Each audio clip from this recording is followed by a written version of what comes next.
રાષ્ટ્રમાં 12મો આંતરરાષ્ટ્રીય યોગ દિવસ ઉજવાઈ રહ્યો છે ત્યારે સુરેન્દ્રનગર પોલીસ ગ્રાઉન્ડ ખાતે collector Shri, DSP Shri, DDO Shri, જિલ્લાના તમામ વહીવટી અધિકારીશ્રીઓ, સંગઠનના પ્રમુખ શ્રી હાર્દિકભાઈ,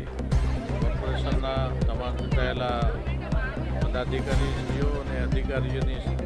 હાજરીમાં આજે 12મો યોગ દિવસ જે ઉજવાઈ ગયો છે. આ યોગ દિવસ આદરણીય વડાપ્રધાન નરેન્દ્રભાઈ આપણા જીવનમાં યોગનું કેટલું મહત્ત્વ છે અને યોગ દ્વારા તમારા જીવનને તમારા શારીરિક અને માનસિક તંદુરસ્ત રહી શકો એ માટે યોગ આપણા જીવનમાં અત્યંત જરૂરી છે. આદરણીય વડાપ્રધાન મોદી સાહેબે આપણને સમજાવ્યું છે અને 21 જૂન એટલે સમગ્ર વિશ્વમાં આજે યોગ દિવસ તરીકે ઉજવાઈ રહ્યો છે. ત્યારે જે સુરેન્દ્રનગરમાં પણ આ યોગ દિવસ ઉજવાય અને તમામ આખા ગ્રાઉન્ડમાં બધાએ યોગ કરેલા છે ત્યારે મને આનંદ થાય છે કે આ આદરણીય મોદી સાહેબના